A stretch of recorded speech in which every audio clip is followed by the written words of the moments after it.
for Science Day. So because it's falling out on Shabbos this year, we're doing it today. And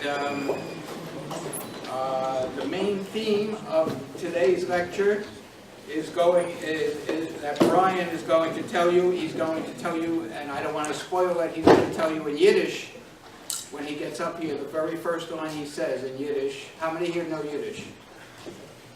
All right, so you can interpret it. You'll tell your neighbor. And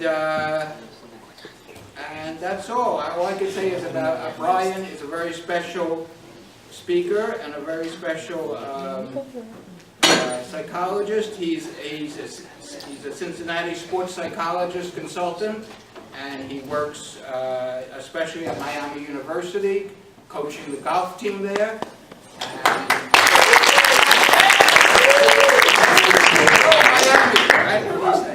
Anyway, he also coaches two of America's best bridge players, and I won't say who they are, but he helps us a lot. And because he's involved in, when you're involved in sports psychology, you're involved in the mind and the science of the mind and how to control the mind to do your best. And let's hear it for Brian now.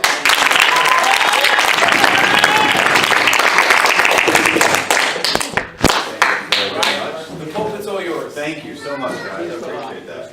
Awesome. I think I got it memorized. So, you'll have to pardon me. This is my first Yiddish saying. So, Tracht gut wird sein gut.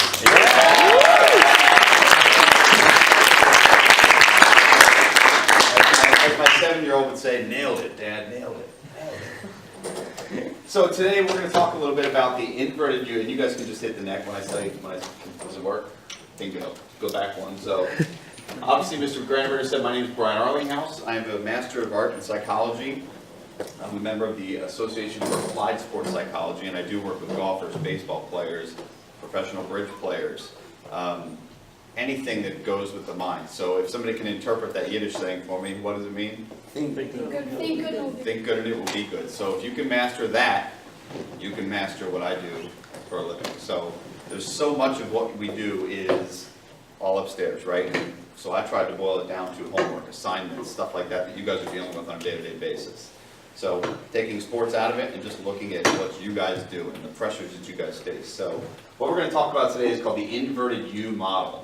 And the inverted U model, so go ahead and click, is a model that was developed about pressure. And we'll get a couple slides that will explain to you exactly what it is. So what I said before, we're going to talk a little bit about homework and assignments, and due dates, and challenging homework, and uninspiring homework versus inspiring homework. Does anybody have any examples of like things that some people have asked you to do, parents, teachers that have asked you to do that has been inspiring, where you've gone home and said, I want to do this, go, go, go. Anybody have any examples of that? No inspiring homework. We've got a problem. We've got a major problem. They need more homework. So, for example, me personally, so if I have something to do, if a professor gives me something to do, and it's not something that is inspiring for me, it's not something that I care about, or they give me too big of a window. So let's say you get an assignment today, and it's not due until May the 15th, okay? That's a few weeks from now, right? Odds are, I was your age once, you're not going to run home tonight and do it, right? Probably not. It's nice outside, it's not due for a while, you're going to wait. The point is, people respond to pressure differently, right? And it's not stress, it's pressure. So different levels of pressure basically will provide you with different results. And each one of you is a different person. So the way you respond to pressure might be different than the way you respond to pressure. So if you guys had no examples, I can't really get you to tell me how you perform. So we'll go to the next slide. So here it is. So the inverted U model is based on the principle that when people experience the right amount of pressure, they can do their best work. So that's what I was saying. If you wait until a day or two out, right, odds are the pressure that you have to get it done to turn it in on time is greater than it was 2 weeks ago, okay? So now you're starting to experience more pressure that I've got to get this done. If you wait too long, if you wait 4 hours before it's due, the pressure might be too great, okay? And you won't do your best work. If you tried to go home and do it, something that you didn't care about all that much, and you try to do it on day one, you probably still wouldn't do your best work. There's a happy medium in there where you're going to peak. You're going to do your best work there. So, and it's important to know that not all pressure is bad. So when I talk about pressure, I'm not talking about stress. Stress and pressure are two different things. Stress is very negative. We try to eliminate negatives in what I do. So negative is a bad thing. We try to take all the negative and take it away. Stress is inherently negative. We talk about pressure. Not all pressure is bad. So too much or too little pressure can lead to a decrease in performance. So if you're uninspired, so go ahead and hit the next slide. All right, go one more. Go one more. There you go. Okay. This right here is the inverted U. Can anybody tell me why it's called the inverted U model?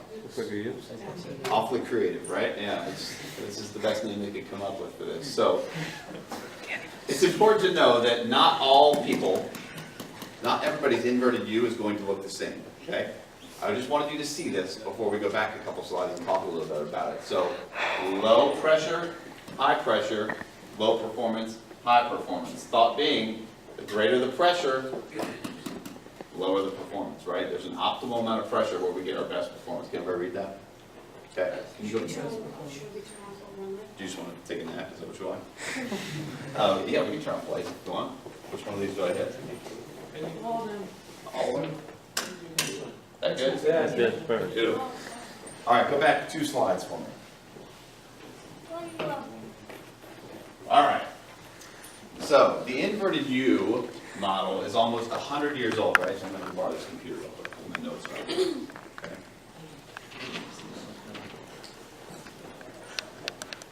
All right. Can everybody still see that slide? And you can see the answers. Can't you? That's not good. One second. This paper. I'm going to write something down. Give me 1 second. We're going to play a little game.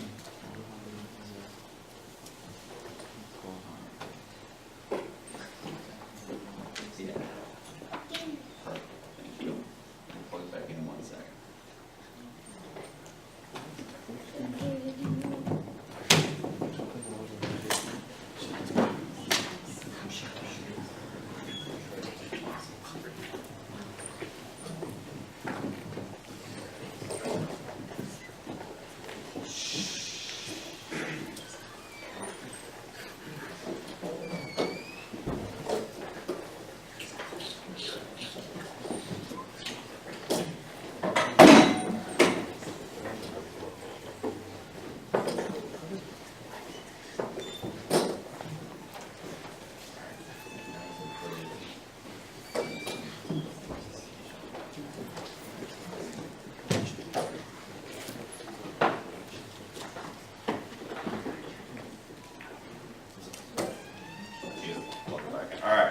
So 100 years ago, some guy invented this model, right? That's a long time ago. So for fun, I thought, well, how long is 100 years ago, right? Milk, right? How much is a gallon of milk nowadays? Anybody have any idea? Nobody goes grocery shopping? $2.75. Yeah, $2 to $3, something like that, depending on what kind of milk. Anyone want to take a stab at how much a gallon of milk was 100 years ago? 10 cents. 32 cents. Okay, 32 cents. Bread, loaf of bread. Anybody? $2 now? Or $2 100 years ago? 20 cents? Quarter? 5 cents for a loaf of bread 100 years ago. A stamp. How much is a stamp nowadays? 49. How much? 49. Now, today, if you went 49. 49. 49. 49. No. 49. or is it 44? 44. I think 49. 44. The stamp was 2 cents. So 100 years ago, you could give a guy an envelope in Cincinnati, Ohio, and for 2 cents, he would take it to Los Angeles. That's pretty good. How about a new car? Now it's like 100 bucks. 25,000. 100 years ago, how much was a new car? 100 bucks. 300. $800. Pretty good, right? Pretty good. So just to give you some frame of reference, I thought that was kind of fun to figure out how exactly long 100 years ago was. So go ahead and go to the next slide. All right, so the simplest way I was able to put the inverted U model is to show the relationship between pressure and performance. So just like we were saying before, there's a definite relationship between pressure and performance. If you experience too much pressure, your performance is going to decrease. If there's not enough pressure, if you've got all the time in the world to complete this assignment, right, you're probably not going to do your best work because you're uninspired there. So, according to the model, most people will perform their best when moderate levels of pressure are present, which is pretty much what I just said. And then the last two are the exact things I just said too. So the performance will decrease if too much pressure is present, and if it's not, performance will not peak if there's too little pressure present. So as somebody that's competed in world tournaments, we talked last week. Mr. Granovetter he likes low amounts of stress, right? Me personally, I like to perform with a higher amount of stress. So if I'm in a competition, I like to perform when there's a little more pressure on me because it dials me in. I get a little more focused. I'm sure you've all participated in things before that you've been interested in. The stress level has been right, and everything just feels like it's in a bubble, right? Whether you're reading and you're into this book, and time just flies, right? Anybody had that experience before? Yeah. That's what we're talking about. It's the right amount of pressure. It's like this perfect recipe for focus, and just the right amount of pressure there. So go ahead and the next slide. So this is the model. Anybody have any questions about this wickedly coolly named model here? It's the inverted U. What is it on the top? This is best performance. So the thought is, if you have boredom, right, with no pressure, your performance is going to be low, okay? If you have high stress or unhappiness, your performance is also going to be low. With the right amount of pressure, you're going to achieve your best performance. So what's interesting to note is this, we talked about this last week. This inverted U is not always going to look like an inverted U. There are times that it's going to look like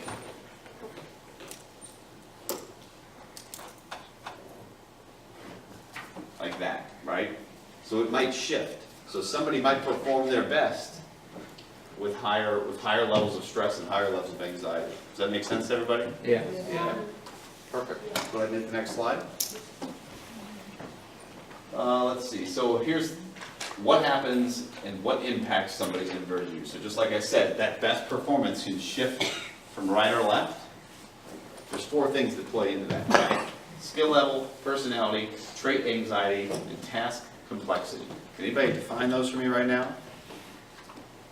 Go for it. So skill level can be how good you are at the specific task. Awesome. Personality is how you look at it. Optimist, or if you're like, it's going to be great, it's going to be bad. Yep. The trait anxiety, I'm not exactly sure what that is. So but that, task that, complexity- if you got that one, we were going to have to come up with an award for you. So go ahead. But task complexity is how hard it is in general to Very most good. people if it's a hard task. That's awesome. Go ahead. I think trait anxiety might be, let's say you're good at something and how you look at it. Close. Probably how prone you are to anxiety. Yeah. So we're going to get right to it. So I defined these for you. I just want to see if anybody's brave enough to give it a Just try. question, like, let's say you do sports. Yep. So let's say in sports, like competitive, so other players will be telling other players how, dissing them and telling them like, oh, pressure's on. How can you control your anxiety and how do you control your emotions and not be too pressured and stressed? Right, there's definite ways to talk about it, and we'll talk about one of those. So self-talk is another way we talk about that. So, and we can definitely talk about that. So that's a good one. Go ahead and hit the next slide. Yep. Where would preparation come in? Preparation kind of comes in skill level. So skill level, the more you prepare, the better, the higher your skill level is going to come in. Everybody good? Awesome. So skill level. So we defined it over here pretty much perfectly. People's level of skill with a given task directly influence how well they perform. If you're not practiced enough, you will feel serious pressure and will not perform well. So therefore your practice comes in. So studying for tests, right? If you don't study for a test and you walk in here to take a test, or you walk in here with something to do, the odds are you're going to feel a lot of pressure that you're not going to do very well, right? Anybody had that feeling before? I had it a lot, right? When you're under pressure, you are less likely to think in a flexible, methodical way, okay? So when you're at this level of that inverted U, when you're down here and the anxiety is high, the odds are you're not thinking clearly. You're not making good, rational decisions. When you make poor decisions, do you normally perform at your optimal level? No, right? So that's why you need to be able to fall back on well-rehearsed practice responses. So no matter what it is, test taking, any kind of sport, right? When they say practice makes perfect, they mean it. They're not talking just about form. They're not just talking about your mechanics. They're talking about falling back on things to do. So if any of you guys watch basketball, LeBron James, right? He doesn't just practice those shots to make those shots. He's practicing those shots to perform under pressure. So when the pressure's on, he doesn't have to think about the mechanics. They just happen, right? They just kind of happen. So he's taking that high anxiety and that high level of stress and using it to his advantage and achieving his best performance. Go ahead and hit the next slide. So personality, we'll hit this one too. This will play a major factor in how well someone responds. This, I think, is the key here. And for me, when I coach golf, this is something that I need to know about my players, right? Introverted versus extroverted. And that can change, right? Some kid, you might be introverted in the classroom and extroverted when you're at home with your family, right? It can change. I need to know when you're performing, for me, as a coach, right? Are you introverted, are you extroverted? Because it can directly affect things that I ask you to do, ways that I ask you to play there. So extroverts are likely to perform better in high pressure situations, while introverted people are likely to perform better under less stressful situations. And you want to tell me why they think that is? You first define introverts and extroverts. Sure. So introverted means you're quiet, you're reserved, right? You're not willing to raise your hand in class and speak up. Extroverted means you're the center of attention more normally, or you're likely to raise your hand first in class or volunteer first in class. So it's just more outgoing as an extrovert. Introverted person is more reserved and quiet. Make sense?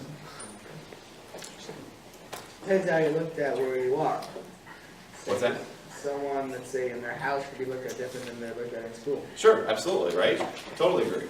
That's why it's different. I Go ahead. think they'll act differently because an extrovert is a person who's out there, he seems to like the pressure, Bingo. but the introvert doesn't. The extroverts are used to the attention, right? And the introverts, and they're used to it and they like it. They like that kind of attention, right? They feed off that attention. That's why somebody will stand up and tell jokes in the corner of a classroom in front of 40 or 50 people, or if somebody could get you to come up here and talk for half an hour, you have to be a little bit more extroverted to do that. Introverts are not likely to do that, but extroverts are used to the pressure, so they perform better the higher the levels of anxiety go.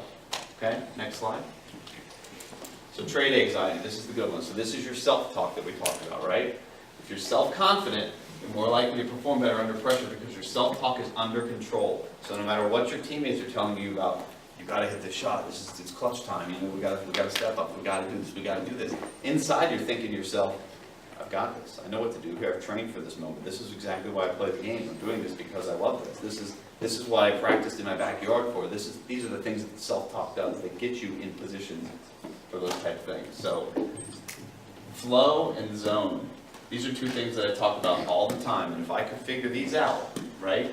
If I can figure out how to keep athletes in that zone. So if those times that you're reading that book and you start at 6 o'clock and the next thing you know it's 8:30 and time just flew by, right? That's flow, that's zone. You're not thinking about the pages are turning themselves, right?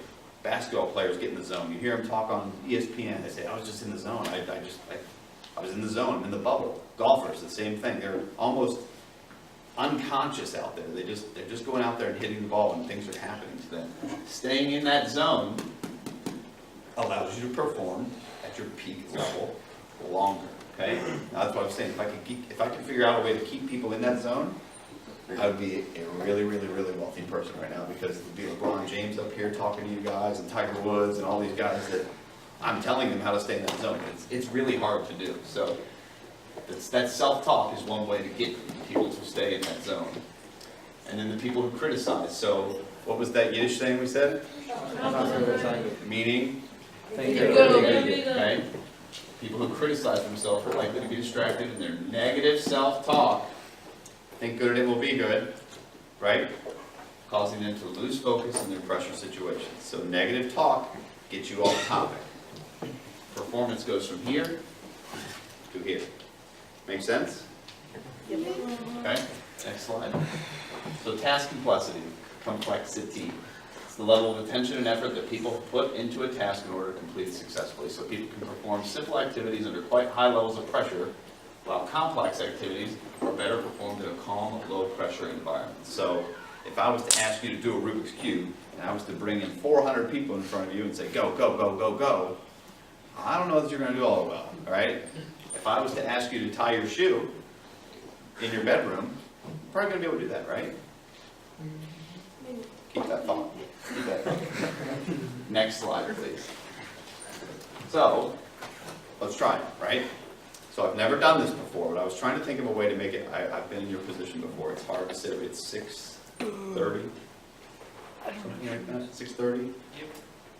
Been in here a while, want to go home, it's like, let's go. So how do I make this interactive, right? So I'm trying to think of a way to show you the inverted U model. You all do it already, right? It's part of your life.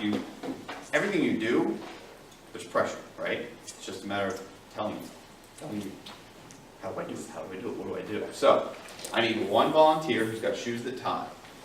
Okay? You good? All right. Come on, okay.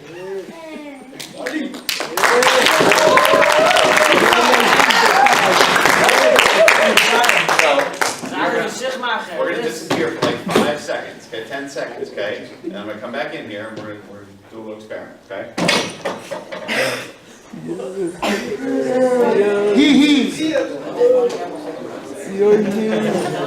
See ya.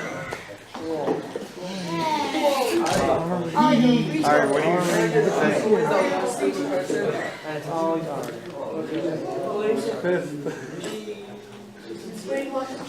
Hey, no cheating.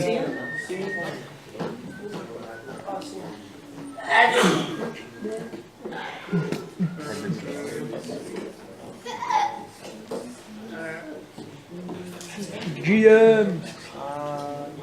General Motors. Overdose. Odor. Inverted U model. Here's what we're going to do.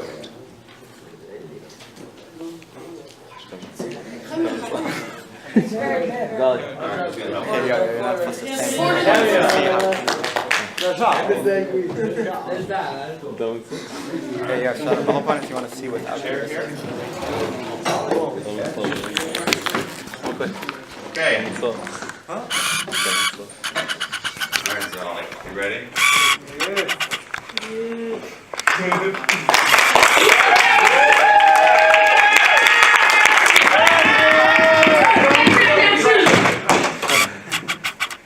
So, Are we supposed to make pressure? not yet. Go ahead and untie your shoe. So when you're out there, there's going to be different levels of pressure, right? There's a different pressure when we sat in that clatter shoe. When we were out there, Zolly tied his shoe in 7.78 seconds, okay? When we were in here, he tied his shoe in 8.55 seconds. Doesn't seem like a lot, it's a second, right? 1 second. But if you're racing a race, if you're an Olympic racer, that's the difference between first place and fifth place, probably. Does it make sense? Yeah. Now, if we did it again, we can if you want to. You want to do it again? Oh yeah. Not only do I want you to make noise, everybody come up here. You can't touch him, okay? But I want you guys. Alright, you ready? Alright, here we go. I want no negative talk, okay? Everybody's cheering for Zolly, right? We're rooting him on, okay? Hey. Are you ready? Set, go.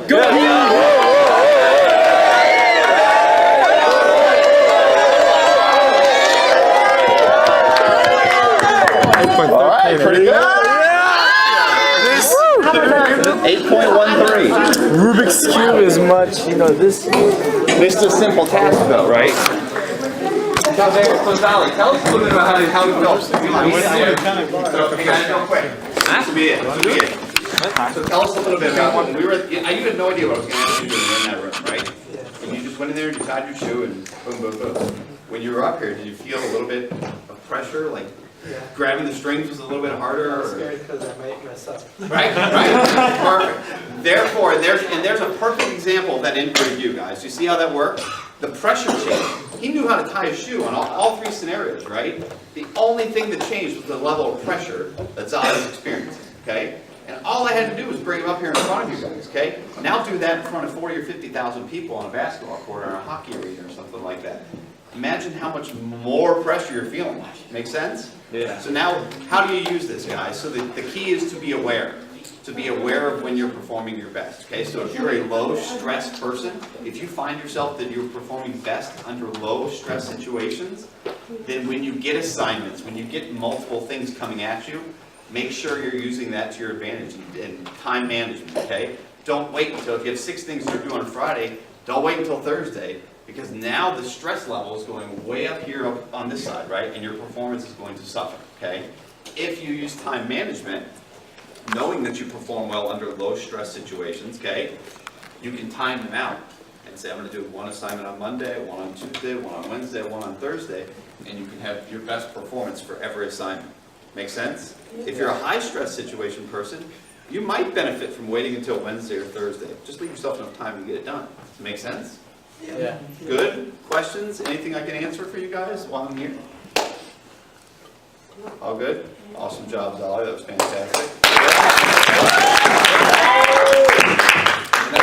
So how would you get into your zone?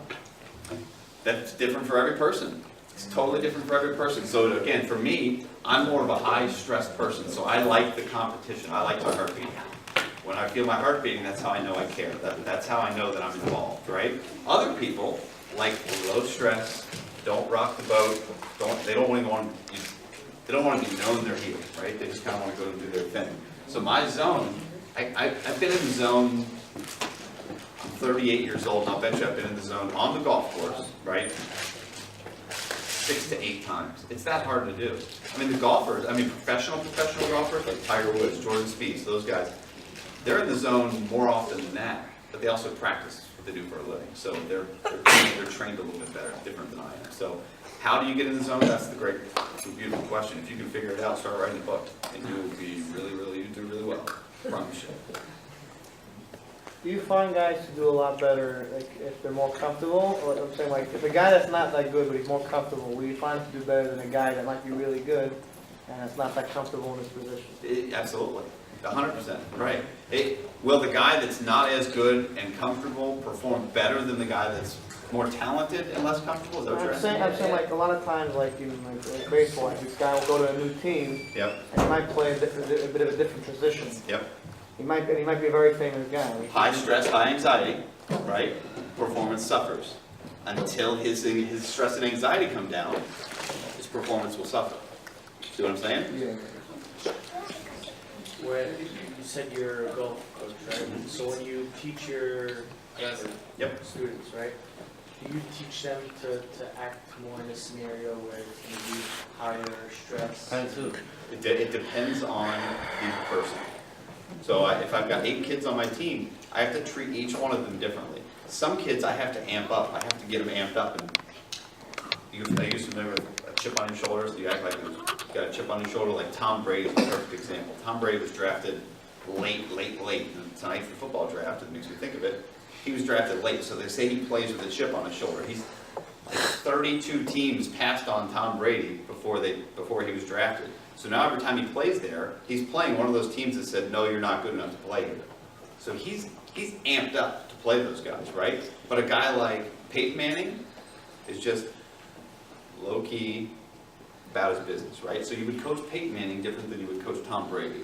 Both phenomenal Hall of Fame quarterbacks, but you coach them totally differently because they perform at different levels with different levels of anxiety. Got it? Does that make sense? So what's the role of the coach? For me, sometimes it feels like babysitting. Like in this situation. Oh, wait, for him? No, in general. Oh, so for me personally, again, it's going to vary from person to person. It's going to vary from sport to sport. It really is. So much of what I do is dealing with anxiety and interpersonal communication. There's a lot of interpersonal communication. So even so much in bridge, there's a lot of interpersonal team communication that goes on. Less about you're not going to find a more skilled bridge player, But what we can do is we're working on the communication style between partners, right? And how we communicate. And there's this whole other language that's this communication. And I think sometimes that it can have a downward spiral where the partner's stress level can move this way, and it's a team game. So as the stress level of one partner goes this way, and one partner performs best over here, we've got a big problem.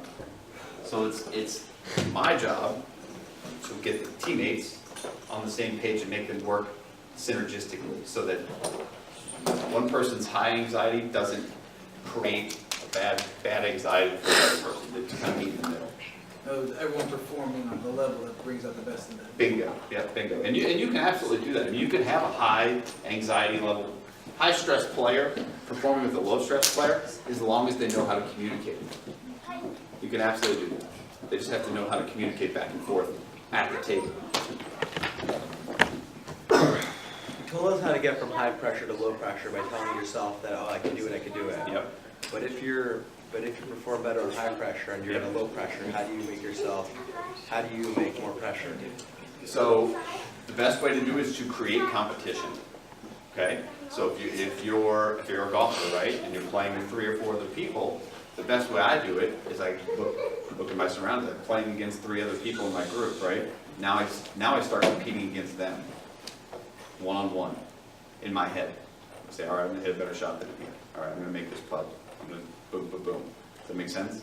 So you can do it by creating the competition in your head. It doesn't have to be. It could be a subset of, if you're playing in a golf tournament and you're in a foursome in that tournament, you create the competition within that foursome, and that will drive your anxiety level up, your stress level up.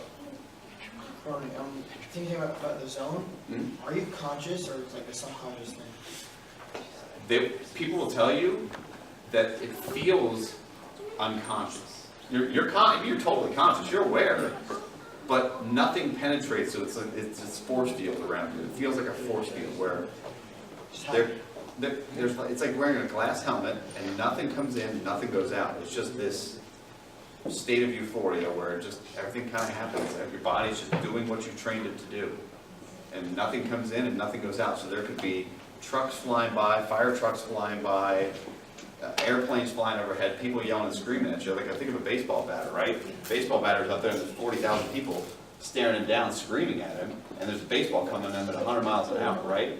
If you're not in the zone there, you got no chance, right? If you're paying attention to the guy behind you screaming at you, you can't focus on that baseball. So the baseball players that get in the zone, they'll sit there and they'll just literally have tunnel vision. So it's a lot like tunnel vision, if you've heard that expression before.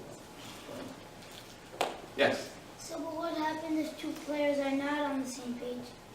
2 players are not on the same page, that's my job. That's when I have to get in there and say, we have to be on the same page. So if the 2 bridge players, right, or tennis doubles team are not on the same page, we've got to find a level that works for both of them.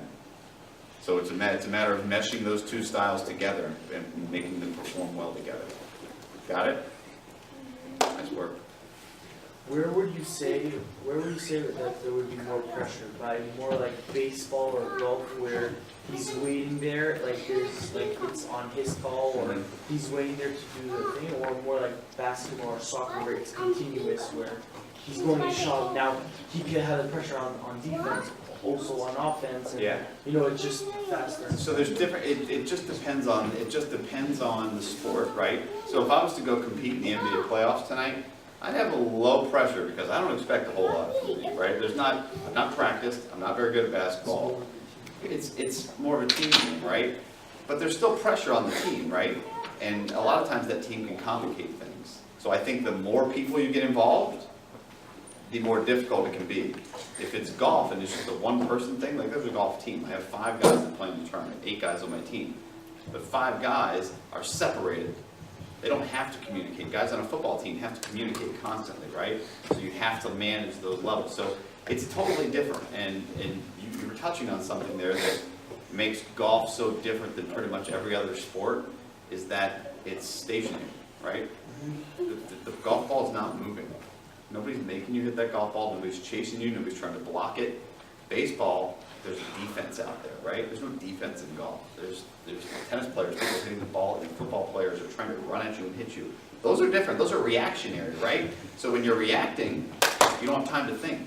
So where would you say there's more pressure?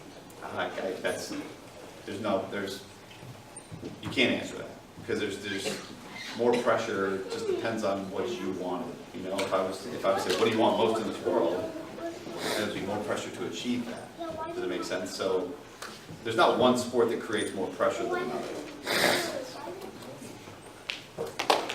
One more. You said certain people have split personalities, when they're in school and they're at home, whatever, when they're in different places.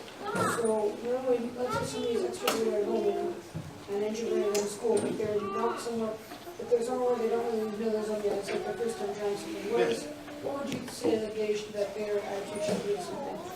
What would I say to what? Like, that should they try to get themselves into higher pressure, lower pressure, what they're using to You said split personality, so that's something totally different, right? Split personality is a totally different disorder. What we were talking about is introverts versus extroverts. And sometimes introverts don't ever want to leave their comfort zone. They're just comfortable being in that introverted spot. And extroverts don't ever want to be introverted. But if somebody does tend to weave in and out, what introverts can do to get to the extrovert style, right, is to find one thing they're comfortable with, right? So if I'm a really good chess player and I'm in a room full of people with a chessboard, I'm going to sit down and play chess, right? And I can show my skills at that level. Now all of a sudden, I become an expert at one thing. So now people are looking to me when it comes to chess. It could be art, it could be drawing. I'm really good. I draw dragons really well, whatever. And I draw the dragons. You find somebody else that's interested in that, now you become the expert. And that's how you can expand upon and become the extrovert in a different situation. So, see you, Brian.